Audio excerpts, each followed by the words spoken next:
수업 시작하겠습니다. 안녕하세요.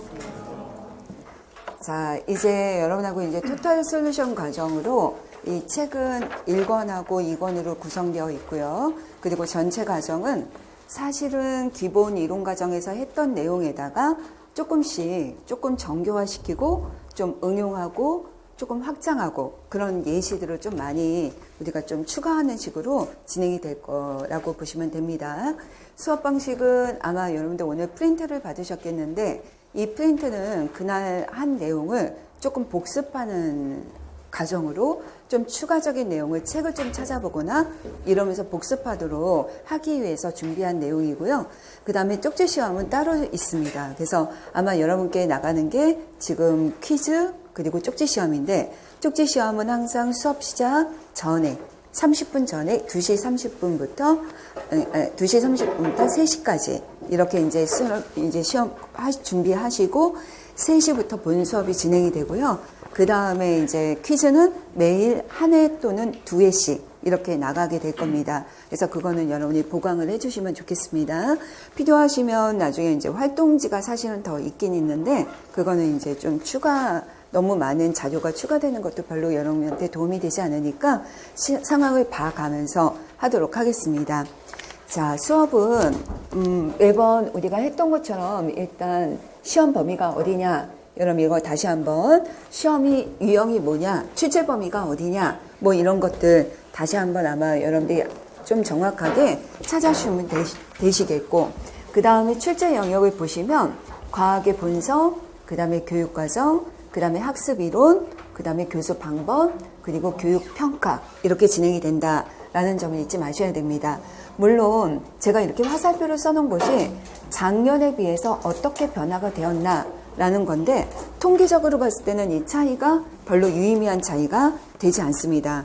그 얘기는 무슨 얘기냐면 매해 나오는 범위나 그 출제 빈도나 아니면 배점이 비슷하다라고 보시면 되겠습니다. 그래서 모든 영역을 좀 잘 이렇게 구성을 해주셔서 익숙하게 만들어주시는 게 중요한데 뭐 학습법을 장황하게 설명하기보다는 여러분이 다 아시는 내용이지만 제가 좀 잔소리가 늘어서 수업 때 좀 잔소리 좀 많이 하고 지금은 4가지만 말씀을 드리고 싶습니다. 우리가 수업을 할 때, 공부를 할 때 가장 중요한 건 정확한 용어를 암기하자라는 것입니다.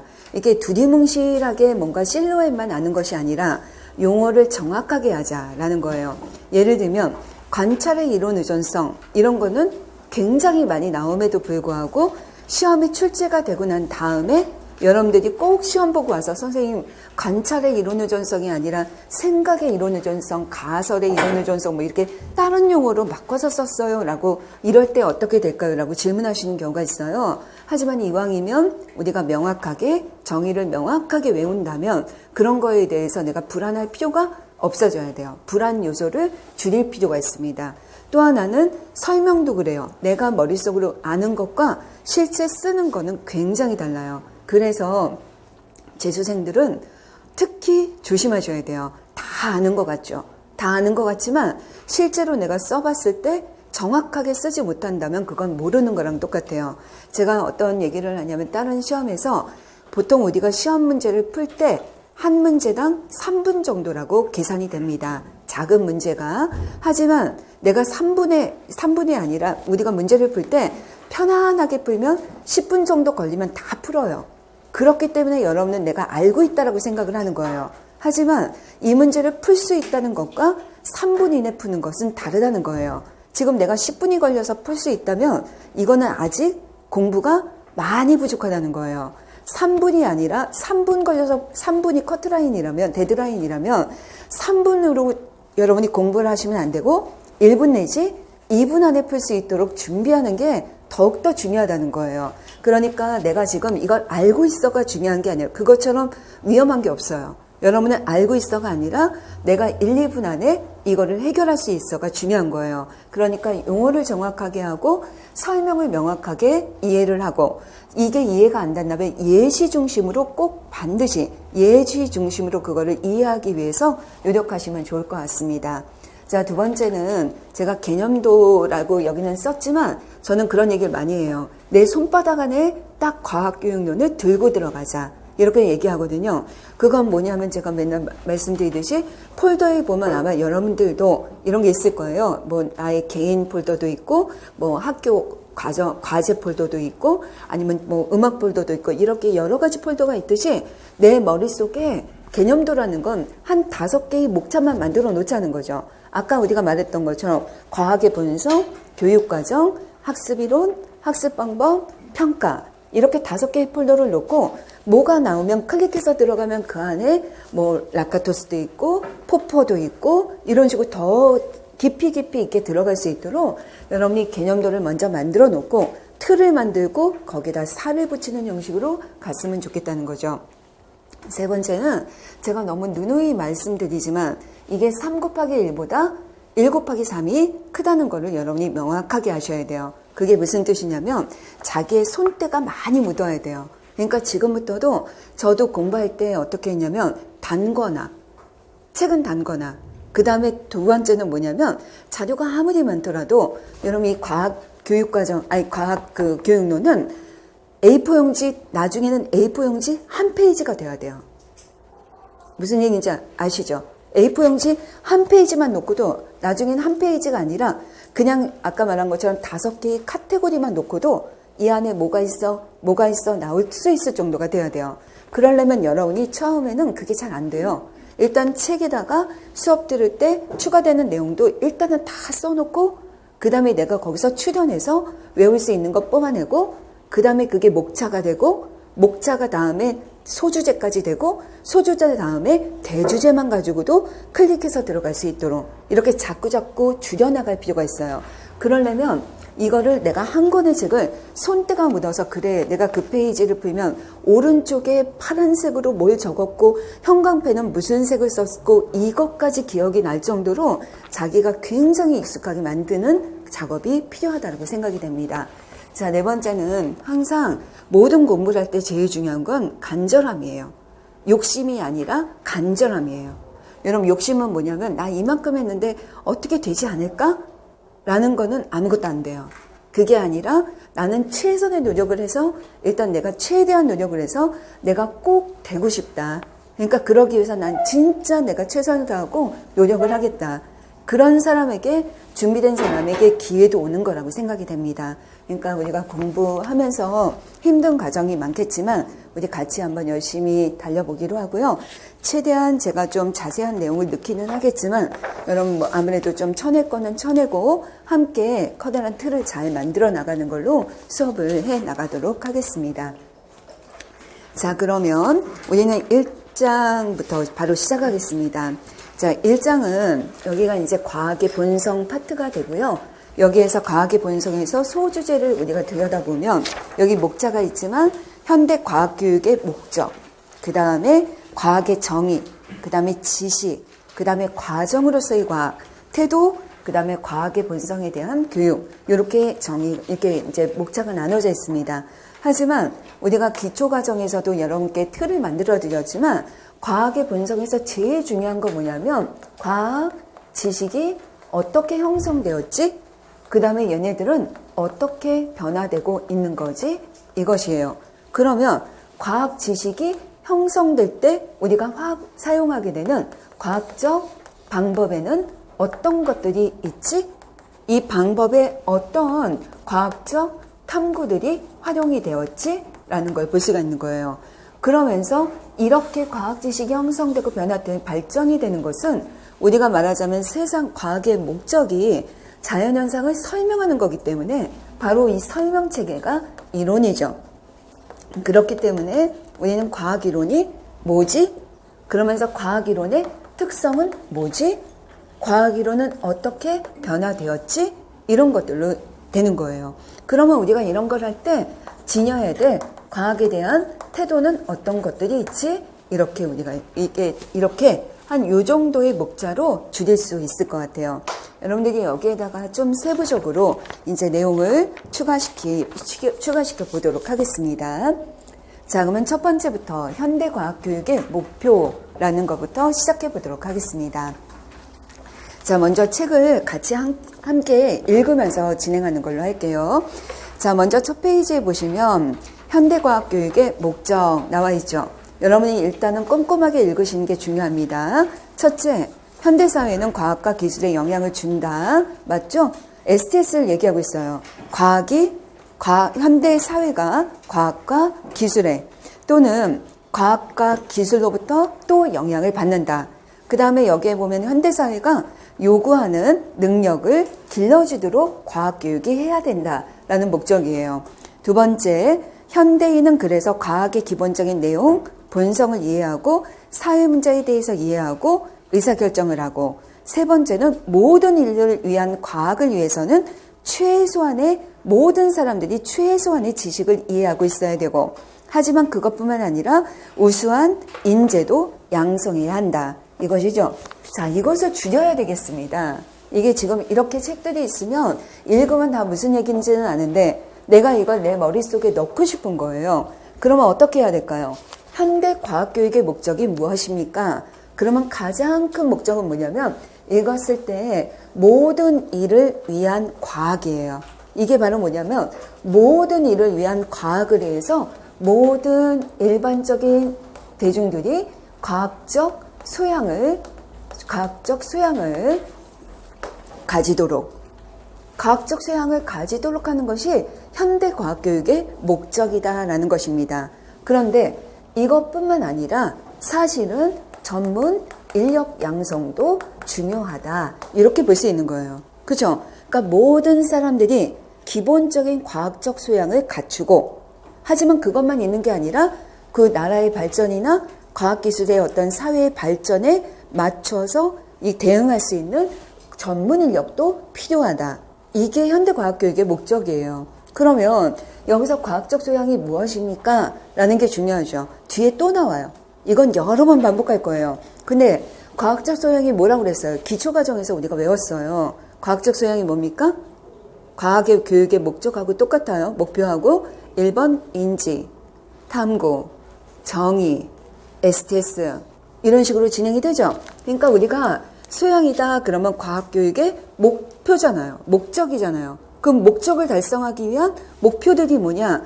인지, 탐구, 정의, STS 등등 이렇게 가요. 그래서 우리가 과학적 소양을 갖추려면 적어도 필요한 최소한 현대사회를 살아가는데 필요한 최소한의 지식과 이해, 인지적으로 지식과 이해를, 과학 지식을 이해하고 기본적인 과학 지식을 이해할 필요가 있다라는 게 들어가는 거예요.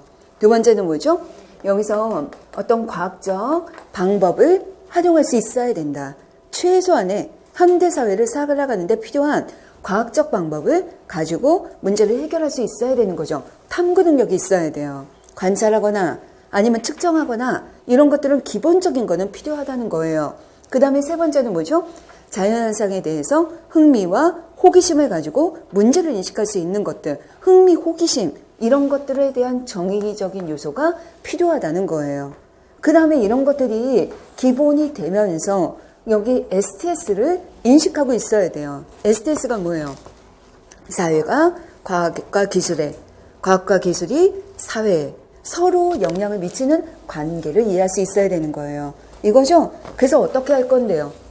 현대사회를 살아가는 데 필요한 이런 것들이 필요한데 이걸 통해서 어떻게 할 건데요? 우리가 필요한 게 뭐예요? 현대사회를 살아가는 데 필요한 게 이거라면 우리가 뭐 때문에 이걸 하느냐? 문제를 해결할 수 있는 능력을 기르고, 그렇죠? 문제를 해결할 수 있는 능력을 위해서 이런 것들이 필요한 거예요. 그 다음에 뭘 할 수 있어야 돼요? 내가 문제를 해결할 때 여러 가지 자료 수집도 하고 자료 조사도 해요. 그러면 그 속에서 내가 좋은 가치 있는 이런 것들을 찾아볼 수 있는 비판적 사고 능력도 갖추고 있어야 돼요. 비판적 사고 능력도 있어야죠. 그 다음에 이런 것들을 통해서 내가 어떻게 해야 될지를 결정할 수 있는 의사 결정 능력도 있어야 돼요. 그렇죠? 비판적 사고 능력을 다른 말로 하면 가치, 판단, 능력이라는 것을 가지고 있어야 돼요. 근데 우리가 이것만 있으면 됩니까? 안 되죠. 이것만 머릿속으로만 생각하면 뭐예요? 내가 실천할 수 있는 능력까지 갖춰야 돼요. 이런 것들이 등등등이 바로 과학적 소양이고 이런 과학적 소양을 갖춘 사람을 만드는 것이 바로 현대과학교육의 목적이다라고 생각하면 돼요. 자, 모두 외우셨어요? 여러분이 외우셔야 돼요. 현대과학교육의 목적이 뭡니까? 그러면 이걸 논술할 수 있어야 되는 거예요. 현대과학교육의 목적이 뭐라고요? 현대를 살아가는 데 필요한 기본적인 과학적 소양인을 길러내는 것이다. 근데 이것만 기르는 건 아니고 전문가도 있어야죠. 이해되시죠? 근데 과학적 소양인이 무엇입니까? 그럼 어떻게 하면 돼요? 인지적으로도, 그러니까 기본적인 중요한 과학 지식을 이해하고, 또 어떤 능력? 탐구하는 능력, 기본적인 탐구 능력을 갖추고 있고, 그리고 자연현상이나 문제에 대해서 흥미와 호기심을 갖는 과학적 태도를 갖추고 있고, 그 다음에 STS를 인식하고, 그래서 뭐 하려고요? 문제를 해결할 수 있는 능력, 가치를 판단할 수 있는 능력, 의사 결정을 할 수 있는 능력, 그 다음에 실천할 수 있는 능력, 이런 것들을 갖춘 우리가 과학적 소양인을 만들어내는 거예요. 게다가 요즘에 이제 중요했던 것이 뭐냐면 2년 연속 나온 것이 의사소통 능력이죠. 핵심 역량이 포함이 되면서 이런 것들이 돼 있는 것이 바로 현대과학의 목적이다라고 생각하시면 됩니다. 여러분 이것을 묶어서 내가 만약에 서술이 나온다면 현대과학교육의 목적이 뭐냐라고 했을 때 일단은 이 정도로 쓰고 점점 여기에다가 살을 붙일 수 있도록 우리가 조금 더 채워나가기로 합시다. 자, 그래서 이런 현대과학교육을 하는 데 있어서 여기에 이제 철학적인 배경이 들어가게 됩니다. 무엇을 가르칠 것인가? 여러분 이것이 들어가게 되는 거죠. 그래서 이런 과학적이나 이런 것들을 바라보는 우리는 인식론적인 관점에서 이제 과학교육의 철학적 배경을 보려고 합니다. 인식론의 관점에서 보려고 그래요. 그런데 이 인식론의 관점을 우리가 기본 과정에서부터 했지만 과학교육에서는 사실은 뭐 여기 객관주의가 뭐고 실증주의가 뭐고 논리실증주의가 뭐고 논리경험주의가 뭐냐 환원주의가 뭐냐 이렇게는 안 나온다는 거예요. 흐름을 잘 잡아야 돼요. 과학교육에서는 크게 인식론을 전통적인 인식론과 그리고 현대적인 인식론으로 나누게 됩니다. 이렇게 보시면 돼요. 이게 시대적인 시간적인 흐름이기도 하고 그죠? 철학적인 배경을 두 개로 나눠서 보겠습니다. 라는 것이에요. 그래서 전통적 인식론에서는 과학 지식을 어떻게 바라봅니까? 여러분, 이 세 가지로 이었죠? 뭐였어요? 신념, 진리, 증거. 여러분, 이것이에요. 신념, 믿고 있고, 그죠? 그 다음에 진리, 절대불변의 진리. 그 다음에 증거, 반드시 경험적으로 증명할 수 있다. 증거를 확인할 수 있다라고 보는 것입니다. 그래서 거기 내용을 먼저 보시면 과학 지식은 첫 번째가 반드시 진리, 절대불변의 진리라고 생각합니다. 그 다음에 두 번째가 참이라고 믿는 것이다. 이거 믿음. 그 다음에 세 번째가 다양한 방법을 통해서 정당화된 것이다 라고 봤죠. 그래서 지식을 바라볼 때 신념, 증거, 진리, 증거. 여러분 우리는 단어 세 가지로 했지만 여러분 다시 한번 신념, 진리, 증거가 무슨 뜻이냐면 참이라고 믿고 진리는 절대불변의 진리. 이거는 뭐예요? 다양한 방법을 통해서 반드시 증명할 수 있다. 이렇게 본 것을 과학 지식으로 보았다라고 보시면 됩니다. 그래서 거기 밑에 보면 무슨 뭐 절대론과 실제론 여기에 이제 기본이 되는 게 절대론이라는 것과 절대불변의 진리가 있다라고 믿는 것. 그 다음에 실제론. 이거는 사물이 실제로 존재한다라고 객관적인 사물이 존재한다라고 보는 것. 여러분 실제론의 반대가 뭐죠? 관념론. 관념론이라는 것은 사물이 내 마음에서 의존해서 보는, 내가 보고 싶은 대로 보는 것이지 객관적인 사물이라는 게 있는 것은 아니다. 이렇게 우리가 바라보는 것입니다. 과학적 방법에는 어떤 것이 있었습니까? 거기 보면 귀납, 연역,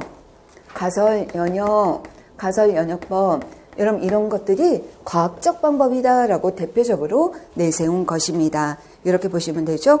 그래서 여기서는 비교적 이런 과학적 방법과 이런 철학적인 배경에 기초했을 때 과학 지식이라는 건 신념이자 진리이자 증거다. 이렇게 나타내는 게 바로 전통적 인식론이다라고 보시면 됩니다. 그러면 현대인식론에서는 과학 지식을 우리가 어떻게 봤습니까? 자, 다음 페이지 보세요. 자, 현대인식론에서의 과학 지식은 뭐라고 하죠? 자연현상을 설명하기 위해 사회적 합의를 통해 구성한 설명 체계. 자, 여러분이 이거 외우셔야 돼요. 다시 한번. 여기 그 현대인식론에서의 과학 지식은 무엇입니까? 자연현상을 설명하기 위한 설명 체계인데, 그죠? 일단은 설명하기 위한 설명 체계인데, 근데 이것을 어떻게 하는 설명 체계예요? 사회적 합의 and 구성. 이 두 가지인 거예요. 여러분, 이게 현대인식론에서 들어간 거다란 두 가지의 의미가 뭐냐면, 여기는 절대불변의 진리고 증거가 있고 신념이지만, 우리가 여기서 이 지식은 뭐가 들어가요? 합의라는 것이 들어가는 거예요. 사회적으로 합의한 것이에요. 그 다음에 여기서 아까는 신념이자 내가 참이라고 믿는 것이자 증거가 있는 것이지만, 여기는 뭐라고 했냐면 과학자들이 구성한 것이에요. 실제로 존재하는 것이 아니라 마음속에서 우러나서 내 머릿속에서 생각한 것들을 구성해낸 거지, 얘가 실제로 내가 분필이라고 했을 때 얘 자체가 진짜 분필은 아니었다는 거예요. 우리가 얘를 분필이라는 걸로 이름을 만들었을 뿐이지. 그래서 여기에는 합의, 구성, 그리고 이것을 설명하기 위해서 설명체계다라는 것이 들어가게 됩니다. 여러분 이거를 입에다 딱 붙여놔야 돼요. 다시 한번. 과학 지식이 현대인식론에서는 뭐라고요? 과학 지식은 자연현상을 설명하기 위해 사회적 합의를 통해 구성한 설명 체계, 이렇게 되는 것입니다. 그래서 여러분 여기 첫 번째 줄을 보면 우리가 수업이나 내가 관찰, 감각적 지각이라는 것은 관찰 아니면 이런 것들을 통해서 오감을 통해서 내가 본 것 아니다. 여러분 의사소통을 통해서 수업처럼 제가 이겁니다 라고 해서 남한테 들었기 때문에 이게 진리다 이렇게 수용된 것이 아니라, 여러분 이것은 능동적으로 구성된 것입니다. 현대 과학 지식이 가지고 있는 과학 본성의 특성 중에 하나가 과학자들의 창의성에 의해 구성되는 거예요. 아셨죠? 지식은 발견되는 것이 아니라 구성된 것이에요. 그러니까 만들어지는 것이에요. 뭐처럼 광부가 금을 캐내듯이 발견하는 것이 아니라 어떻게? 음악가가 작곡을 하듯이, 그리고 화가가 그림을 그리듯이 구성하는 것입니다. 이렇게 보시는 거죠. 그래서 구성이라는 것이, 능동적 구성이라는 것이 포인트가 됩니다. 자, 두 번째는 절대불변의 진리가 아니라 항상 새로운 증거에 의해 언제라도 바뀔 수 있는 임시적인 개념체계입니다. 라고 되어 있죠? 자, 이걸 우리가 줄치고 이걸 뭐라고 한다고 그랬죠? 그렇죠. 과학 지식의 잠정성. 이렇게 되는 것입니다. 언제든지 잠정적인 임시체계가 됩니다. 라는 거죠. 자, 세 번째, 과학은 주관적이고 이념적입니다. 그러니까 주관적이다라는 것은 과학자마다 자기가 가지고 있는 생각의 기초에서 설명을 구성해내기 때문에 주관적이 되는 거죠. 그리고 이념적이라는 게 자기가 머릿속에 있는 이론에 의해서 그것을 설명하기 때문에 이념적이다. 이거를 우리가 다른 말로 하면 이념적이다라는 것을 뭐라고도 하죠? 아까 지금 잠정성이 나왔고요. 그 다음에 주관성이 나왔죠? 근데 여기는 우리가 뭐냐면 과학자가 이념적인 학문이다라는 것은 관찰의 이론 의존성처럼 내가 보고 싶은 거를 보고 아는 만큼 보이고 아는 만큼 해석하고 이런 것들이 들어갑니다. 이렇게 설명할 수 있습니다.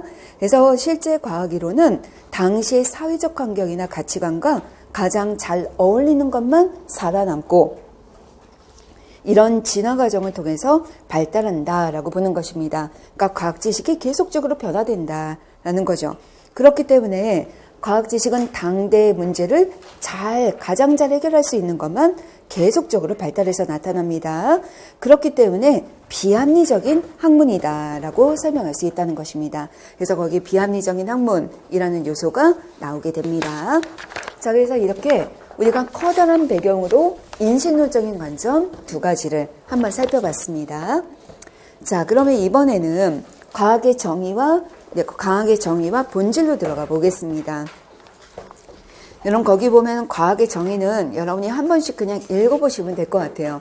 여기 뭐 사전적 의미가 뭐냐, 과학자의 과학이 뭐냐, 인식론자의 과학이 뭐냐, 이런 것들은 그냥 읽어보고 넘어가면 되겠습니다. 근데 지금 우리가 이런 얘기로 봤을 때 우리가 말하는 과학의 일반적인 특성, 과학의 본성에는 어떤 것들이 있는지 한번 확인할 필요가 있을 것 같아요. 그래서 과학의 일반적인 특성은 거기 제가 아마 책에 아까 앞 페이지에서는 12페이지에서는 과학 지식의 특성, 그래서 오른쪽에 조그만 표로 만들어 놨죠. 근데 그 조그만 표의 그 마지막 부분을 바로 여기 다시 14페이지에 이렇게 풀어서 이 특성을 먼저 살펴보려고 합니다. 여러분 먼저 첫 번째로 보겠습니다. 과학의 일반적인 특성에는 어떤 것이 있습니까? 지금 과학의 특성이 과학의 본성인데 과학의 본성 중에서도 특별한 아주 규칙적으로 나타나는 공통적인 특성을 말하려고 해요. 근데 이 특성은 계속적으로 반복돼서 나옵니다. 더 이제 뒷부분에 가면 계속적으로 반복은 되지만 여기 첫 번째로 볼 수 있는 과학의 본성 중에서도 과학이 나타내는 특성이 뭐냐? 그러면 첫 번째가 일반화라는 것이 들어가게 되는 것입니다. 자, 여기 일반화가 무엇입니까? 그러면 일반화라는 것은 뭐죠? 여러분들 우리 기본반을 했으니까 어디서 일반화를 쓰였습니까? 그렇죠. 귀납이죠. 여러분 그러면 귀납을 한마디로 얘기하면 뭐라고 그랬죠?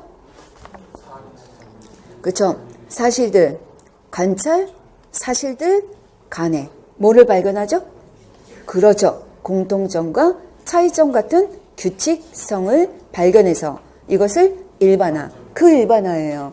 그러니까 여러분 여기서 일반화라는 개념이 뭐냐면 여러분 원래 과학이라는 것 자체가 우리가 뒤에서 많이 기출문제 할 때 보이겠지만 모든 과학은 문제에서 출발하게 돼요. 그러니까 거기 문장이 뭐냐면 모든 과학은 어떤 의문을 품고 문제에서부터 출발하며 이 문제를 해결하기 위해서 뭐를 해요? 탐구활동을 하죠? 탐색을 합니다. 탐색은 문제를 답을 찾는 거예요. 근데 탐색을 할 때 여기에서 이 탐색 과정에서 나타나는 질서를 찾아서 일반화하는 것이 자연세계를 이해하려는 활동 중에 하나라는 거예요. 그러니까 우리가 여러 가지 귀납적 방법처럼 우리가 자연현상을 설명하려고 할 때 가장 대표적인 특성 중에 하나가 뭐냐면 일반화시키고자 하는 어떤 특성을 가지고 있다는 겁니다. 과학 지식이요. 자, 두 번째입니다. 경험 중시라는 것이 있죠. 우리가 경험 중시라는 것은 뭐냐면 그래도 첫 번째 줄에 보면 과학은 직접 관찰하거나 또는 경험할 수 있는 측면을 추구합니다. 라는 거예요. 직접 관찰하면 좋고 만약에 직접 관찰하지 못하더라도 우리가 과학을 설명하는 어떤 추상적인 이론으로라도 그거에 대한 증거를 관찰하고 싶다라는 거예요. 그래서 아무래도 경험은 계속적으로 중요하다라는 것입니다. 그래서 우리가 이 관찰뿐만 아니라 경험할 수 있는 것이다. 경험 중시라는 특성이 들어갑니다. 자, 세 번째는 분석과 해석입니다. 자, 분석과 해석은 뭐냐면 여러분 우리가 여러분 이거는 무슨 분석과 해석이 중요하다는 것은 뭐냐면 여러분 우리가 아무리 사실을 많이 알고 있다 하더라도 관찰 사실을 알고 있다 하더라도 이것에 대해서 의미를 부여하지 않으면 그거는 과학 지식으로 발전할 수가 없다는 거예요. 그러니까 옛날에 바빌로니안 사람들은 하늘의 별을 엄청나게 많은 관찰 사실을 남겼지만 왜 그리스 로마에서 여기에 과학이 꽃피웠을까? 왜 과학은 거기서부터 출발했을까? 바빌로니안 사람들은 그것을 관찰하고 기록만 했어요. 그것을 분석해서 해석하고 의미를 부여하고 그것으로부터 예측을 하거나 이런 것들을 하지 않았다는 것이에요. 그래서 우리가 사실만이 아니라 사실을 통해서 이것을 분석하고 해석하는 것이 중요하다. 그래서 여기 보면 첫 번째 줄에 있죠. 관찰 사실의 기초에서 의미를 찾고 규칙을 밝힘으로써 관찰 내용을 설명하려고 하는 것이 바로 과학이다 라는 게 들어갑니다. 이런 내용이 그래서 항상 과학에는 왜 인과적 의문이 들어가서 인과적 의문에 대한 잠정적인 답, 설명을 하려는 노력이 계속적으로 들어가야 합니다. 이걸 보시면 됩니다. 자, 이제 네 번째는 아까도 우리가 나왔던 잠정성이라는 것을 가지고 있습니다. 그러니까 일반화시키고 이러지만 과학 지식은 절대 불변의 진리가 아니라 새로운 증거가 나타나면 언제든지 변화될 수 있습니다. 이런 특징을 갖는 거예요. 자, 다섯 번째는 모형화라는 것입니다. 자, 우리가 모형이라는 것도 여러 번 했지만 여러분 거기 모형이란 하고 나오죠? 자, 거기다 줄 칩시다. 자, 모형이란 실제를 모두 상세하게 포함하진 않지만 가장 중요한 부분을 드러내고 있는 지도와 같은 것이다. 이렇게 되어 있죠. 그래서 모형은 과학자가 자연현상에 대해서 자신의 이해를 모형으로 구성하는데 어떤 하나의 모형이 모든 경우에 유용한 것은 아니라는 것을 반드시 알아야 됩니다. 라는 것이에요. 그래서 여러분 우리가 모형을 얘기하면 항상 뒤에서 다시 한번 쓸 겁니다. 여러분 이론이라는 것을 과학자가 설명하고 싶어요. 근데 이론이 뭐였습니까? 자연현상에 대한 설명체계인 거예요. 근데 자연현상에 대한 설명체계는 내가 관찰 사실에 기반해서 설명을 하지만 그거 자체가 너무나 추상적인 거예요.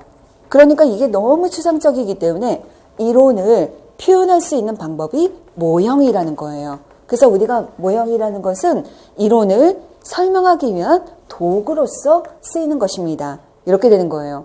하지만 모형이 가지고 있는 가장 커다란 문제점은 일단 모형의 특징은 지도 같은 건데 이런 도구로서 어떤 특성을 가지고 있다고 그랬습니까?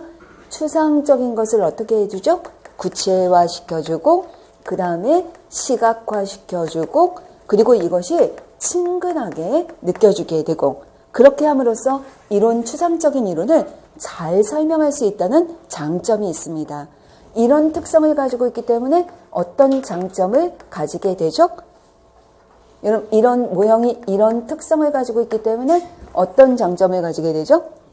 그렇죠. 1번 인지, 2번 탐구, 3번 정의. 기본적으로 3개는 되는 거예요. 그러니까 모형을 활용하면 추상적인 과학 이론이 구체화되고 시각화되고 그러면서 친근하게 가깝게 되면서 학생들이 이해하기 쉽기 때문에 그러니까 이거는 이해하기 쉽게 만들어주니까 지식적으로 이런 관련 이론이나 지식을 이해하는데 효과적이다. 여러분 두 번째, 탐구도 모형을 이용해서 할 수가 있어요. 그러니까 과정적이거나 탐구 과정이나 이런 것들에 대한 이해와 탐구 능력을 기르는데 능력을 기르는데 과정을 이해해서 탐구 능력을 기르는데 효과적이다. 그죠? 세 번째, 시각화 시켜주고 구체화 시켜주니까 여러분 어때요? 더 집중하게 되고 주의 집중하게 되고 흥미나 이런 것들이 좀 더 높아지게 된다. 정의적인 측면에서도 효과적이다. 이 세 가지가 장점이 되는 거예요. 근데 우리가 가장 많이 쓰는 건 이해와 정의. 이 두 가지가 가장 크죠. 여긴 탐구보다는 이 두 가지가 더 큰 거예요. 그래서 여러분이 실제로 쓸 때는 이걸 1번, 이거 2번, 2개만 쓰면 2개만. 그게 없으면 1개만 쓰면 지식과 이해만 쓰면 되는 거예요. 순위를 적어드리는 거예요. 근데 더 써야 된다. 그러면 탐구 능력에도 효과적입니다. 라고 볼 수가 있는 거예요. 자, 그렇지만 여러분 여기서 나타내는 가장 커다란 문제점이 있습니다. 한계점이죠? 단점이죠? 한계점이죠? 이러고 우리가 한계점을 보면 1번 뭐였습니까? 그렇죠. 모형은 실체와 100% 똑같지 않다. 실체가 아니다. 모형은 실체가 아니다. 실체랑 다르다라는 것입니다. 실체랑 다르니까 여러분 이런 모형이 모든 걸 다 설명할 수가 없다는 거예요. 모든 걸 다 설명할 수 없기 때문에 학생들이 모형을 통해서 뭐가 유발될 수 있다? 5개념이 유발될 수 있다. 5개념의 출처가 될 수 있다라는 것입니다. 여러분 또 하나는 뭐냐면 한 가지 더 추가해드리면 여러분 어떤 이론을 설명하는 모형이 그 이론을 다 설명할 수 있는 건 아니다라는 것입니다. 여러분 여기 제가 아까 말씀드렸는데 한 모형이 모든 경우에 유용한 것은 아니다. 그러니까 한 모형이 모든 경우에 유용하지 않다라는 것은 뭐냐면 여러분 우리가 일단은 이 두 가지가 중요한 거예요. 근데 여기에 예를 들자면 이거예요. 여러분 우리가 여러분 분자의 구조라든지 원자의 성질이라든지 이런 걸 설명을 할 때 여러분 원자 모형을 이용하면 굉장히 편해요. 그렇죠? 하지만 여러분 원자 모형을 이용해서 예를 들면 전자의 전이 뭐 예를 들어서 스펙트럼에 의해서 빛이 이걸 우리가 에너지를 쏴줬을 때 얘가 전자가 전이 되고 전자전이라든지 운동성이라든지 이런 것들을 다 설명할 수는 없다는 얘기예요. 그러니까 한계점을 가지고 있다라는 겁니다. 모형 자체가 이론 자체를 다 설명할 수는 없다라는 얘기예요. 근데 중심은 이 두 가지를 명확하게 제시하시면 좋겠습니다. 자, 그 다음에 6번째예요. 간학문성이 나왔죠? 여러분 간학문성이니까 이거는 다른 학문 간의 연계라고 보시면 됩니다. 그래서 간학문성도 과학의 특성이 될 수가 있습니다. 간학문성. 여러분 간학문성은 어디서 나타나냐면 여러분 지금 우리가 융합과 통합과 이렇게 가죠. 물, 화, 생, 지 서로 연관. 근데 여러분 요즘에는 이것만 있는 것이 아니라 여기에 여러분 거기 내용에 보시면 통계라든지 수학적이라든지 이런 것들이 들어갈 수밖에 없어요. 여러분 예를 들면 멘델의 유전 법칙에서 멘델이 여러분 다른 과학자들과 달리 이렇게 우리가 그 조사를 한 만약에 예를 들어서 콩을 가지고 실험한 결과를 그냥 숫자만 센 것이 아니라 통계적으로 그것을 확률 이런 걸로 설명하려고 했던 것들 그리고 수학적으로 설명하려고 했던 것들 이런 것들도 간학문성이 됩니다. 그래서 수학이나 통계가 들어갈 수 있다는 것 뿐만 아니라 우리가 과학을 설명할 때 언어적인 구사 능력이나 이런 것도 들어가죠. 그 다음에 사회나 이런 기술이나 이런 것들에 관계된 것들도 포함될 수 있죠. 그래서 우리가 이런 것들이 간학문성이다 라고 보시면 되겠습니다. 자, 이번에는 7번째인데요. 절약의 원리의 존중입니다. 여러분 이 절약의 말 표현이 조금 어렵죠? 하지만 절약의 원리라는 건 뭐냐면 쉽게 얘기하면 단순성이에요. 단순성. 그러니까 뭐냐면 여러분 여기 읽어보시면 알아요. 여러분 어떤 현상을 설명하는 다양한 설명이 있을 때 되도록이면 유용하면서도 가장 단순한 것이 선택될 수 있다라는 것입니다.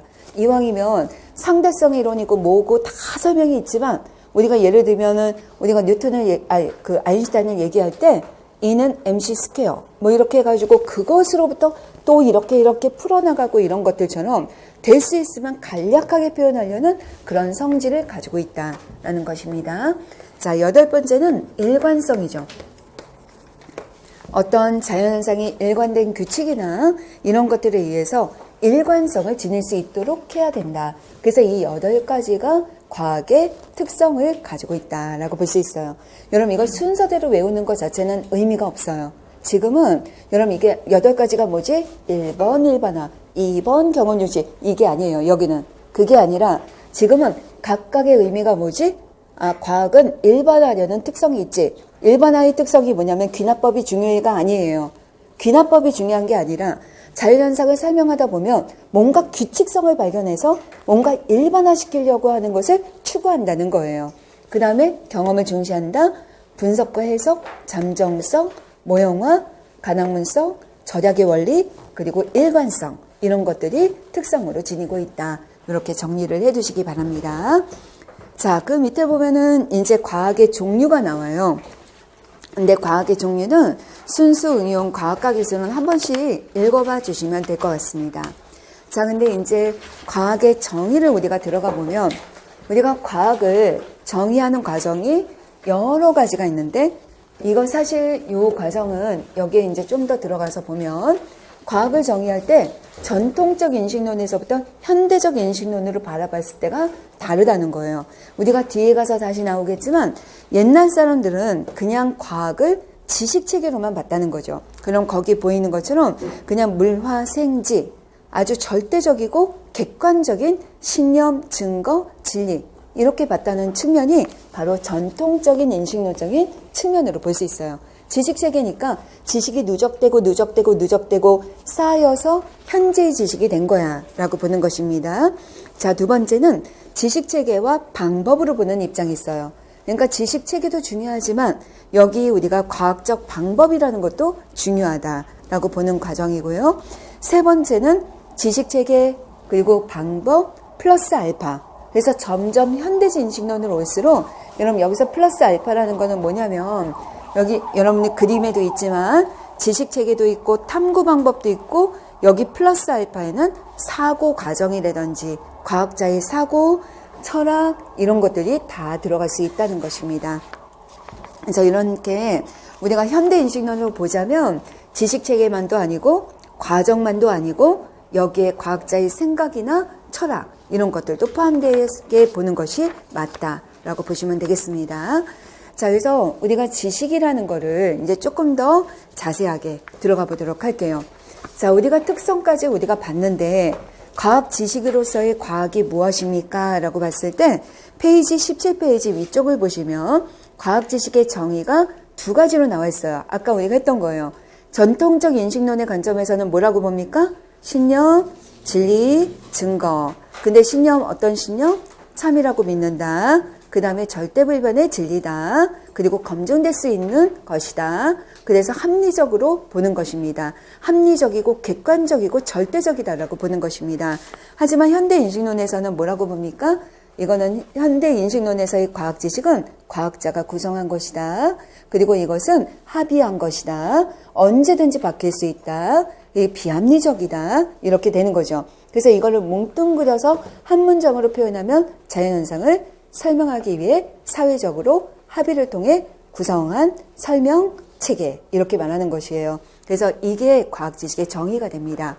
자, 그런데 이제 과학 지식에는 어떤 종류들이 있습니까? 라는 것이 나와 있어요. 근데 제 생각에는 이런 과학 지식의 종류를 이렇게 표를 그려서 이게 어떤 것입니다라고 시험에 나오지 않습니다. 그러니까 교육학에서는 어떨지 모르지만 과학교육론에서는 이 표가 중요한 게 아니에요. 그리고 예를 들어서 이 김기현 선생님의 분류입니까? 아니면 한명희 선생님의 분류입니까? 이거 별로 중요하지 않아요. 다 공통적인 게 있어서 실제로 과학교육론에서는 뭐가 나왔냐면 절차적 지식이라는 표현이 나온 적이 있어요. 절차적. 그 다음에 표상적 지식이라는 표현이 나온 적이 있어요. 그러니까 이거는 크게 나눠서 커다란 틀을 알고 있으면 되는 거예요. 그래서 우리가 이 정의에 대한 것만 예시로 설명을 기억하면 좋겠습니다. 여러분 첫 번째 보니까 절차적 지식이라는 것이 있죠. 자, 절차적 지식이라는 건 뭡니까? 뭐뭐를 할 줄 안다. 여러분 이거예요. 그러니까 뭐뭐에 대한 방법적인 지식이에요. 그리고 과정적인 지식이다라고 볼 수 있습니다. 그래서 여기는 예를 들면 컴퓨터를 할 줄 안다. 여러분 내가 온도를 측정할 줄 안다. 이런 식으로 내가 뭔가 방법, 내가 어떤 과정적인 지식입니다. 그래서 예전에 기출이 되기는 어떤 지문이 있고 위에서 절차적인 지식에 해당하는 것을 골라라. 아니면 밑줄을 긋고 이것은 절차적 지식이냐 표상적 지식이냐 이렇게 나와요. 근데 될 수 있으면 여러분 우리가 지난번에 기본 과정에서 했지만 클로퍼에서 수공적 실험 기능이 있었죠. 수공적 실험 기능이 거의 다 방법적인 지식이에요. 아셨죠? 방법적인 내가 뭐를 할 수 있다. 실험 장치를 설치할 수 있다. 온도를 측정할 수 있다. 컴퓨터를 활용할 수 있다. 현미경을 이용해서 관찰할 수 있다. 세탁기를 돌릴 수 있다. 이런 것들이 다 방법적인 지식입니다. 자, 이번에는 표상적인 지식입니다. 여러분들 표상적인 지식이다 라고 그랬을 때 그때도 여러분께 설명드린 게 있는데 그냥 지식이 아니라 표상이라는 것은 뭐라고 그랬죠? 리프리젠테이션 이라고 얘기하는 것입니다 라는 거예요. 여러분 프리젠테이션하고 리프리젠테이션의 차이점이 뭐라고 그랬죠? 프리젠테이션은 제가 여러분한테 지금 보여드리는 게 프리젠테이션이에요. 그렇죠? 근데 여러분 만약에 제가 여러분한테 단어 하나를 던질게요. 레몬 이라는 단어를 던졌어요. 그랬더니 여러분은 머릿속에 아마 다양한 게 떠오를 수 있어요. 여러분 레몬이라는 한글, 레몬이라는 영어, 레몬의 모양, 레몬의 색깔, 그 냄새, 맛 이런 것들까지도 다 떠오를 수가 있거든요. 이런 것들은 내 머릿속에서 떠오르는 지식은 표상적 지식이라는 거예요. 아셨죠? 머릿속에 내가 기억하고 있어서 걔가 떠오르는 지식이 표상적 지식이다 라고 생각하면 됩니다.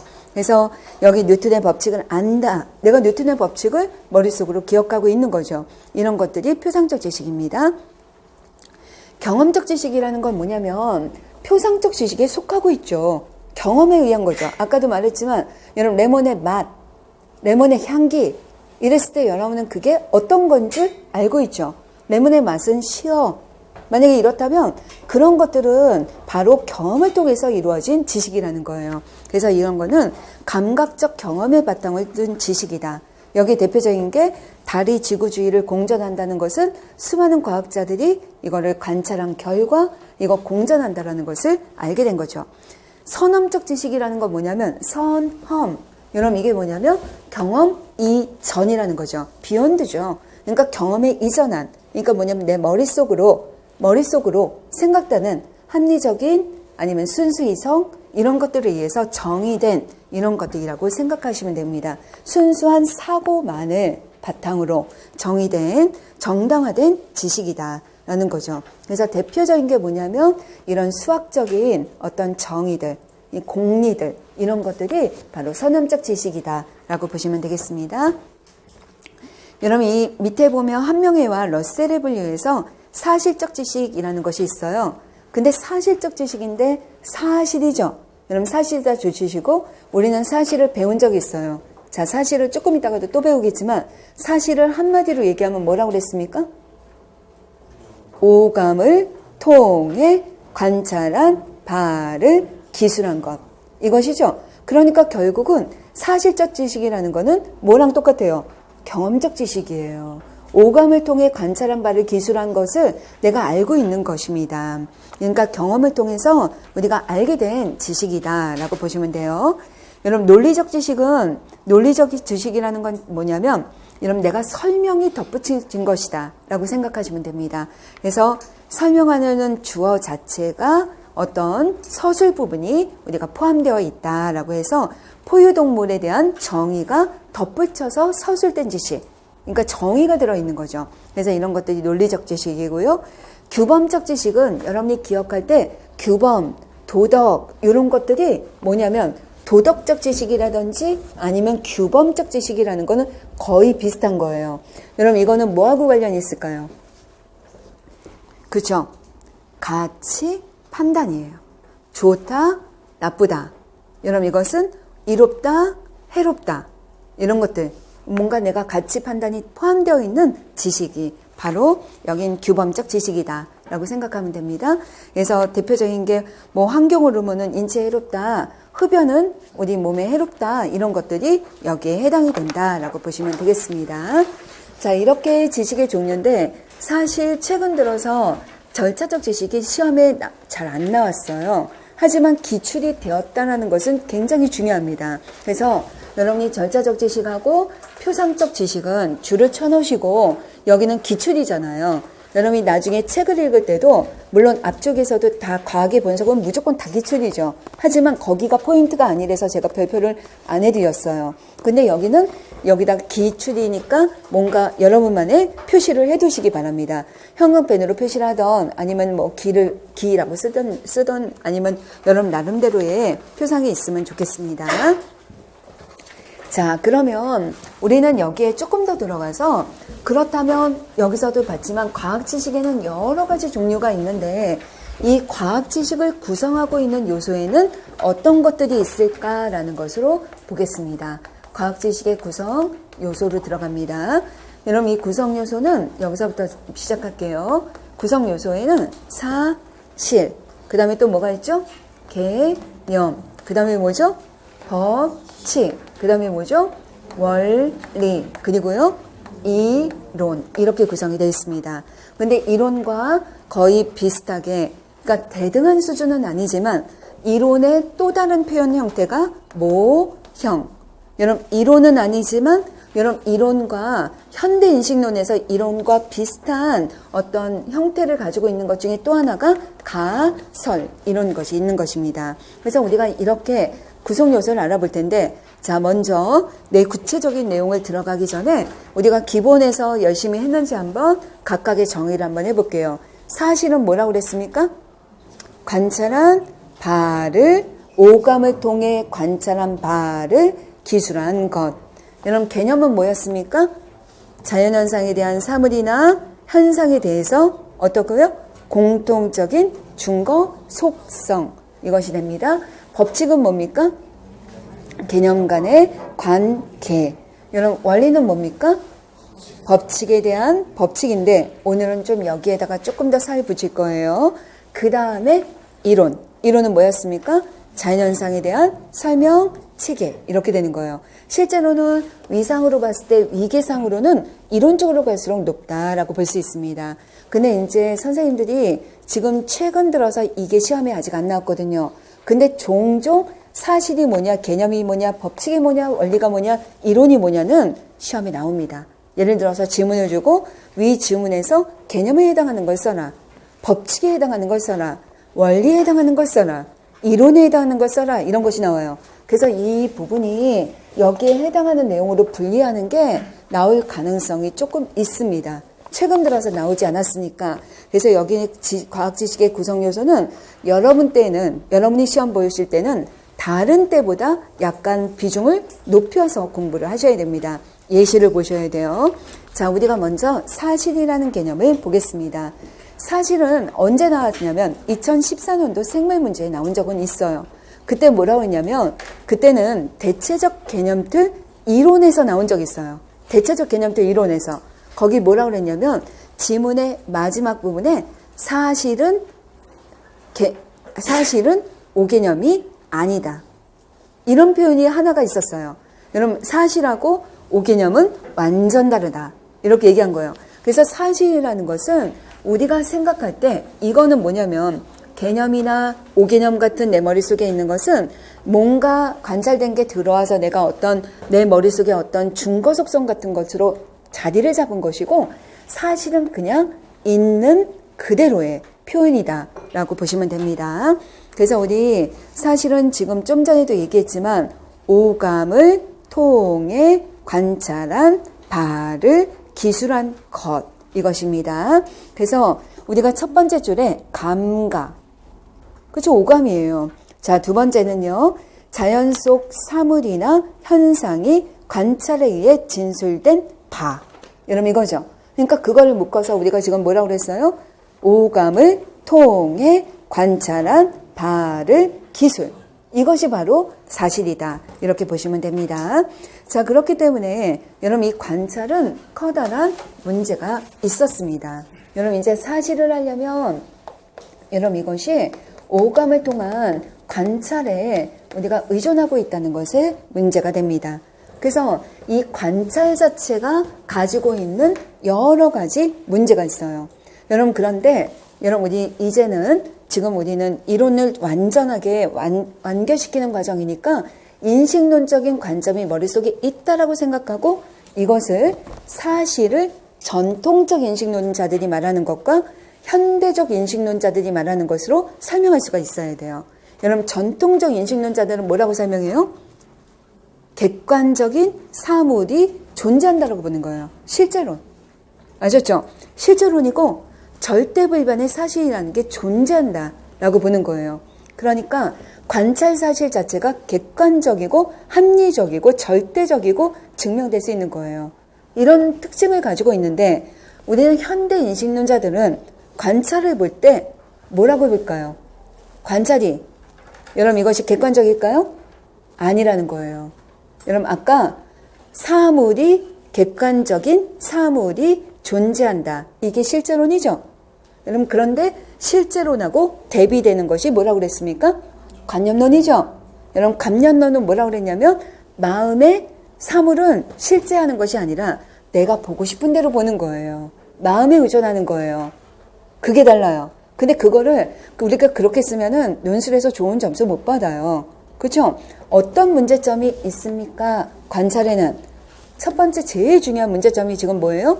내 마음, 내 생각의 영향을 받는 거예요. 내가 보고 싶은 대로 봐요. 내가 아는 만큼만 보여요. 이걸 뭐라고 그런다고 그랬죠? 관찰의 이론 의존성이 있을 수 있다. 그러니까 다 똑같은 것을 보는 게 아니다. 객관적인 실제가 되는 것이 아니다라는 것입니다. 두 번째는 관찰의 이론 의존성만 있는 건 아니에요. 여러분 내가 관찰을 할 때 뭐를 통해서 관찰을 한다고요? 오감. 여러분 오감이라는 거는 인간이 가지고 있는 감각기관.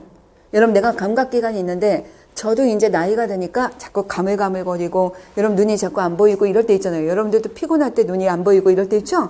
그런데 여러분 우리의 눈은 이렇지만 여러분 예를 들면 치타나 아니면 뭐 동물들의 눈은 여러분 어떻겠어요? 5.0, 10.0까지도 있대요. 그러니까 우리는 상상도 못하죠. 1.0만 돼도 엄청난 시력인데 그 동물들은 다른 동물들은 감각기관의 차이가 나는 거예요. 현미경으로 보면 더 어마어마하죠. 그런 것처럼 감각기관 자체에 문제점이 있는 거예요. 감각기관 자체에 한계점이 있을 수밖에 없는 거예요.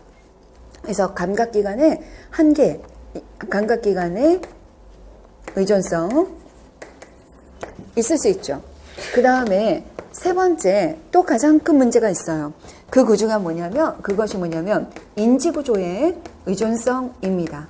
인지구조의 의존성이에요. 여러분 인지가 뭐죠?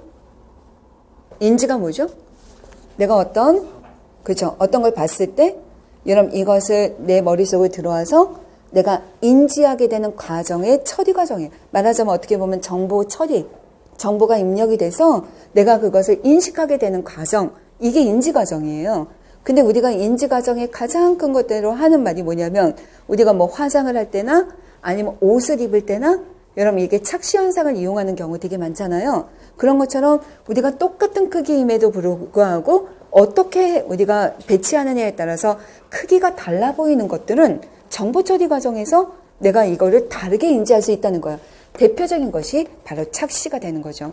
그러니까 관찰이라는 것이 정확하지 않다는 거예요. 이해되시죠? 근데 관찰의 이론 의존성은 시험에 가장 많이 나왔어요.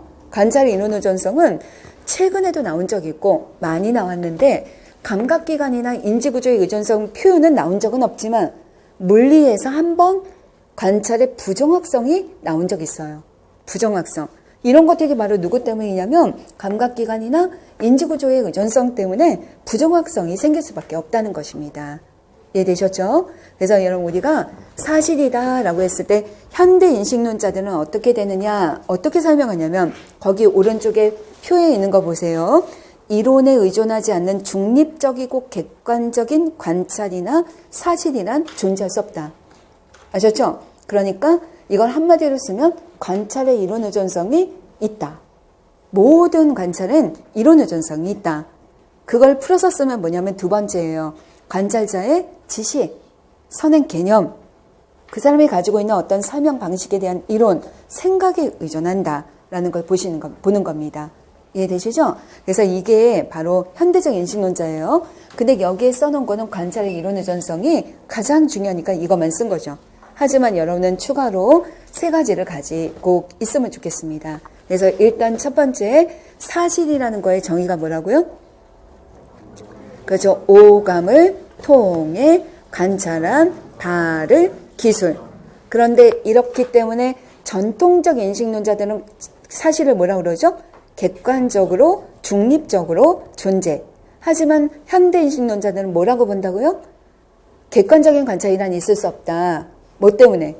관찰의 이론 의존성 때문에. 관찰의 이론 의존성이 뭔데요? 관찰자의 생각이나 관찰자의 사전 지식, 경험 이런 것들의 기초에서 사물을 보고 해석하니까. 이해되시죠? 그래서 이렇게 차이를 말해야 돼요. 추가로 사실이나 관찰에 있어서의 한계점 세 가지가 뭐라고요? 첫 번째가 관찰의 이론 의존성, 두 번째는 감각기관의 의존성, 세 번째는 인지구조의 의존성, 이렇게 우리가 볼 수 있습니다. 이렇게 우리가 구분해서 나타내 주면 되겠습니다. 자, 이번에는 두 번째로 들어갑니다. 자, 두 번째는 개념이에요. 여러분, 근데, 여기서 한 가지만, 먼저 개념입니다. 자, 개념은 뭐냐면, 여러분, 개념이라는 걸 다시 한번 정의로 얘기하면 뭐라고 그랬죠? 사물이나 현상에 존재하는 공통적인 준거, 속성. 이렇게 된다 그랬어요. 그래서 제가 제 은사님 얘기 계속 말씀을 드리는데, 여러분 예를 들면 여러분 제 은사님이 항상 그 옷을 되게 다양하게 입으시는데, 어느 날은 들어오실 때 예를 들어서 그 머리핀도 보라색, 아이섀도우도 보라색, 그다음에 여기 귀걸이도, 옷도, 투피스도, 스타킹도, 구두도 다 보라색 계열로 쭉 이렇게 하시고 난 다음에 오늘 들어와서 얘들아, 오늘 내 컨셉은 바이올렛이야. 만약에 이랬다면 이 선생님이 전체적으로 깔맞춤이라고 그러잖아요. 전체적으로 봤을 때 공통적으로 들어있는 어떤 속성, 이게 바로 바이올렛이라는 거예요. 그러니까 말하자면 여러분 이물질, 저물질, 뭐 이런 여기 칠판, 분필, 탁자, 이런 이 세상에 존재하는 모든 물질에 기본적으로 들어있는 그게 뭘까? 분자, 아니면 원자, 여러분 이런 것들이 공통적으로 들어있는 중거 속성 중에 하나가 원자나 분자가 될 수 있는 거랑 유사하다는 거예요. 그런 것들이 바로 개념이다 라고 생각하시면 됩니다. 그래서 개념은 여러분 거기 첫 번째 줄, 실제 현상에 대한 인지구조의 표현, 이렇게 말하면 참 어려워요. 그런데 여기 뒤에를 보면 인지구조의 기본 단위죠. 인지구조의 표현이 인지구조의 기본 단위인데, 이게 바로 뭐냐면 우리가 뒤에 학습이론에서 얘기할 때, 피아제에서 얘기할 때 인지구조의 기본 단위, 그게 뭐였죠? 스키마가 뭐죠? 도식. 그 도식이 바로 뭐냐면, 도식이 여러분 이 명사들이잖아요. 명사들. 그렇죠? 사과, 말, 소, 뭐 이런 것처럼 원자, 분자, 콩, 뭐 이런 것들 있죠. 이런 것들이 다 개념이 되는 거예요. 그래서 인지구조의 기본 단위입니다. 그러면서 다양한 사물에서 공통적인 속성입니다. 여러분 거기다 줄여놓으세요. 다양한 사물이나 현상의 공통적인 속성, 이것을 나타냅니다. 그래서 개념이라는 것은 의미를 구성하는 핵심입니다. 여러분 개념이라는 것은 원래 그게 개념이 원래 있었던 게 아니라 여러분 우리가 바라볼 때 과학자나 사람들이 합의로 만들어낸 구성물이에요. 구성물이라는 걸 아셔야 되고요. 그래서 여기 과학이론의 기본 단위가 됩니다 라는 걸 볼 수 있어요. 자, 그런데 여기 보면은 이제 전통적 인식론자와 현대적 인식론자의 구분이 있습니다.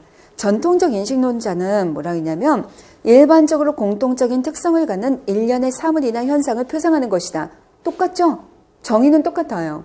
그런데 뭐가 다르냐면, 여러분 이 전통적 인식론자는 두 번째 줄이에요. 과학적 사실이 존재한다. 과학적 사실이라는 거에 줄치시고, 전통적 인식론자는 과학적 사실이 뭐라고 그랬어요? 중립적이고 객관적인 사실. 그러니까 중립적이고 객관적이고 절대적인 사실에서부터 시작을 했기 때문에 개념도 어때요? 중립적이고 객관적이고 절대불변의 개념이라는 거예요. 이해되시죠? 왜냐하면 사실이 그러니까 개념도 객관적인 실제가 있다라고 보는 것입니다. 하지만 현대 인식론자들이 바라봤을 때는 이 공통적인 속성이라는 것은 사실과 마찬가지로 과학자들이 구성한 것이에요. 아시죠? 과학자들이 구성한 거예요. 창의적으로 구성해서 만든 거예요. 그래서 구성물에 불과하다. 구성에다가 줄여놔야 돼요. 구성한 것이다. 이건 만들어낸 거예요. 창의적으로 우리가 작곡가가 음악을 만들어내든 화가가 그림을 그리든 이걸 구성해낸 것이다 라는 것입니다. 실제하는 것이 아니라 과학자가 구성한 것이다. 이렇게 보시면 되겠습니다. 그래서 이것이 가장 큰 차이가 된다라고 보시면 돼요. 근데 이제 우리가 좀 조심해야 될 것은 뭐냐면, 그런데 개념에는 여러분 이 개념 자체가 이제 공통 속성인데, 공통 속성 여러분 이건데, 여러분 개념에는 여러 가지 실례가 존재하겠죠. 아까 지금 제가 뭐라고 했냐면, 사물들의 또는 현상에 존재하는 공통 속성. 그러니까 여기에는 사례들이 존재한다는 것이에요. 사례들이 존재해요. 그러니까 요소나 사례가 적어도 2개 이상이라는 거예요. 공통 속성이니까요. 그렇죠? 그런데 여러분 이거와 달리 예를 들면 어떤 속성은 속성인데 요소나 사례가 한 가지밖에 없어요. 한 가지밖에 없어요.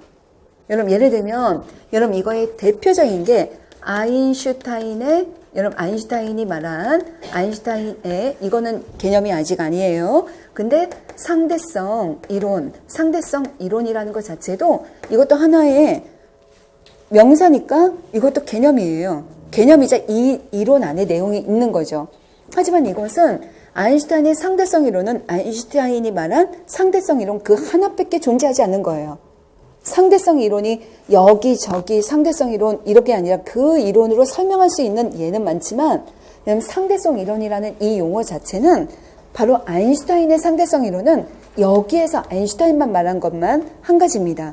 이건 우리는 뭐라고 하냐면 이거를 본체라고 하는 거예요. 본체. 그래서 이거를 아이덴티티라고 얘기하는 거죠. 그래서 아이덴티티라고 얘기하는 게 요소가 한 가지면 우리가 본체라고 얘기합니다. 여러분 예를 들면 여러분 아인슈타인의 상대성 이론이라는 용어 자체는 이론이 아니에요. 지금 이론이 아니라 용어 자체 또는 여러분 사람의 이름, 여러분 나라는 이름, 여러분 나만 가지고 있는 나의 본체죠. 아이덴티티예요. 그러니까 예를 들면 서울.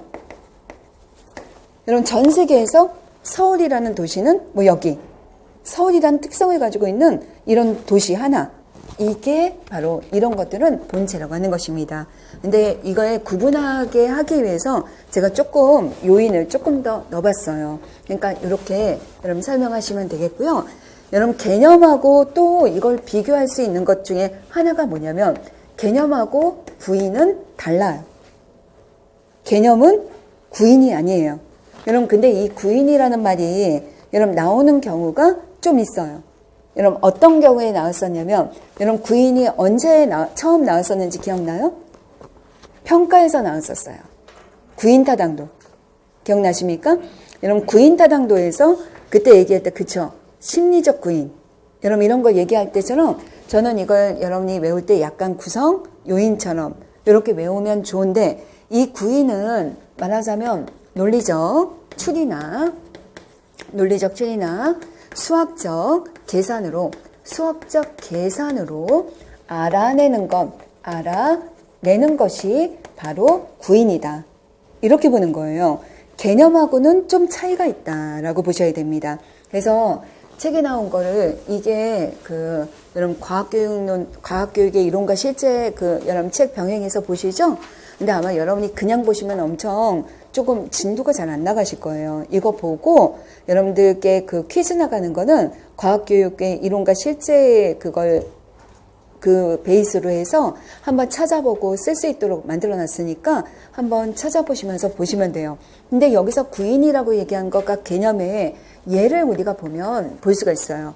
여러분 예를 들면 여러분 속도라는 것은 뭐에 속하죠? 개념이에요. 그렇죠? 그러니 이제 문제는 순간 속도. 여러분 이것도 큰 범위로 얘기하면은 개념은 개념인데 여러분 이 순간 속도라는 것 자체가 이게 순간 속도를 알려면 여러분 이거는 물론 이것도 수식에 의해서 시간당 변화 거리 이런 걸로 우리가 계산은 하지만 이 순간 속도라는 건 이 속도에 대해서도 또 미분이나 이런 것들을 이용해서 수학적 방법을 이용해서 이것을 설명해야 되는 수학적 계상으로 설명해야 되는 개념이라는 거예요. 그래서 우리가 이것을 구인이라고 대표적인 예로 나와 있어요. 그래서 속도는 개념이지만 순간 속도를 얘기하면 이럴 때는 얘를 구인이라고 보는 것이 맞다라고 이제 예시가 나와 있으니까 이거는 참고로만 해주세요. 혹시 몰라서 그러니까 개정판에 보면은 이런 예시들이 추가가 됐더라고요. 지금 여러분 대신 제가 좀 꼼꼼하게 읽으면서 좀 추가해 드릴 테니까 여러분 여기서는 핵심적인 내용은 공통 속성이다 이렇게 보시면 됩니다. 그래서 이제 우리가 개념을 설명할 때 중요한 키워드가 있어요. 그 키워드가 뭐냐면 첫 번째는 준거 속성이라는 거, 그 다음에 실예, 그 다음에 비실예. 여러분 이런 것들이에요. 여러분 실예하고 비실예는 지구과학에서 기출이 된 적이 있습니다.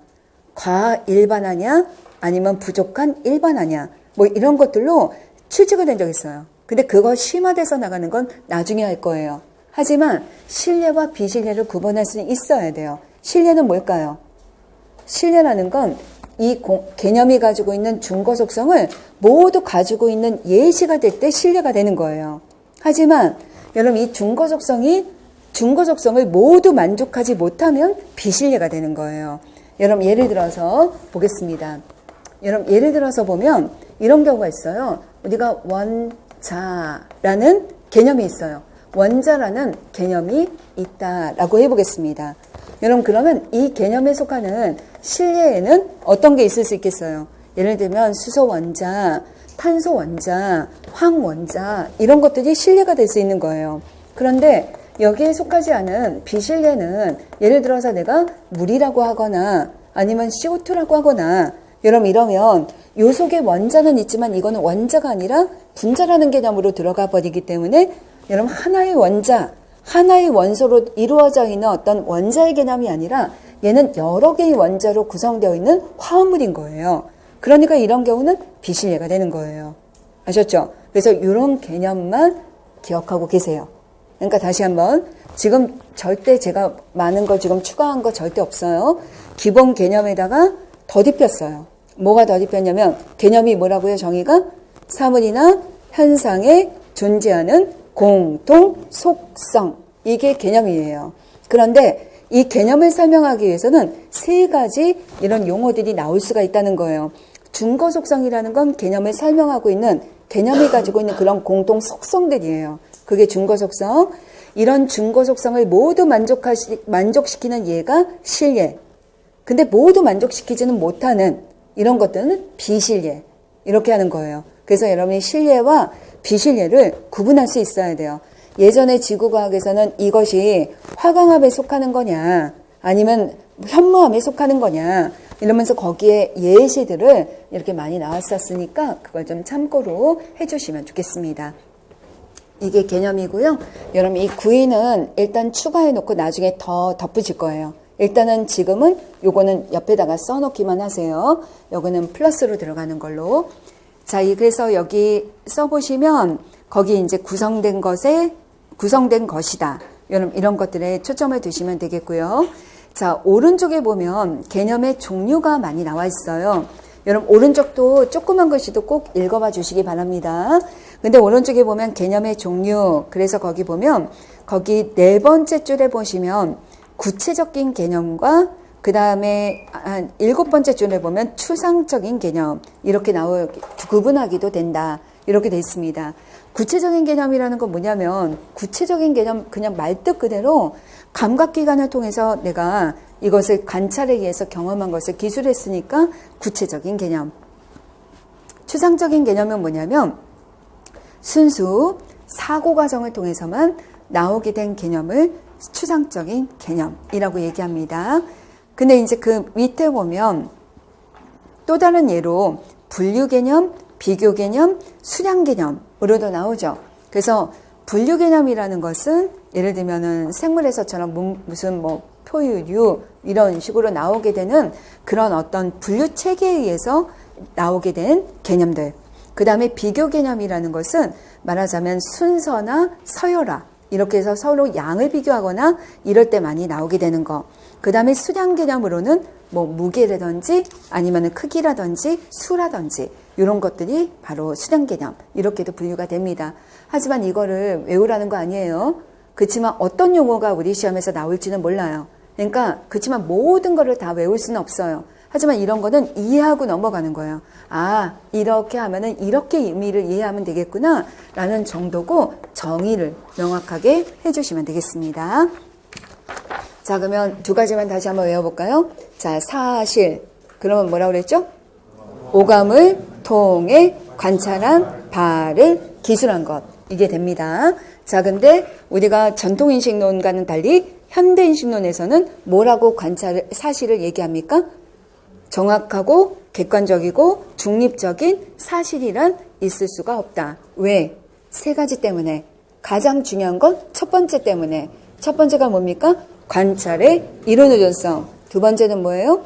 감각기관의 의존성. 세 번째는 뭐예요? 인지구조의 의존성. 착시처럼. 아셨죠? 두 번째는 개념입니다. 자, 개념의 정의가 뭐라고요? 사물과 현상에 존재하는 공통적인 속성. 여러분, 이것을 구성하고 있는 요소들의 제일 중요한 세 가지가 준거, 속성, 그 다음에 그쵸, 실예, 그리고 비실예, 이렇게 되는 것입니다. 그런데 여기서 보면 여러분, 개념이라는 것도 현대적인 인식론에서 얘기할 때는 전통인식론과 차이가 있는 거예요. 전통인식론은 뭐라고 그랬습니까? 객관적이고 절대적인 사실이 있으니까 개념도 중립적이고 절대적입니다. 하지만 현대인식론자들은 뭐라고 그러죠? 객관적인 사실이라는 것이 없고, 그렇기 때문에 개념이라는 것은 객관적인 것이 아니라 과학자들이 구성한 구성물에 불과하다. 구성해낸 것이다. 이거에 초점을 두셔야 됩니다. 그러니까 개념이라는 것은 구성한 것이기 때문에 절대불변의 진리가 아니다 라는 관점을 강조해 주시면 되겠습니다. 자, 그러면 여기까지 일단 이렇게 하고 잠깐 쉬었다가 다시 진행하겠습니다.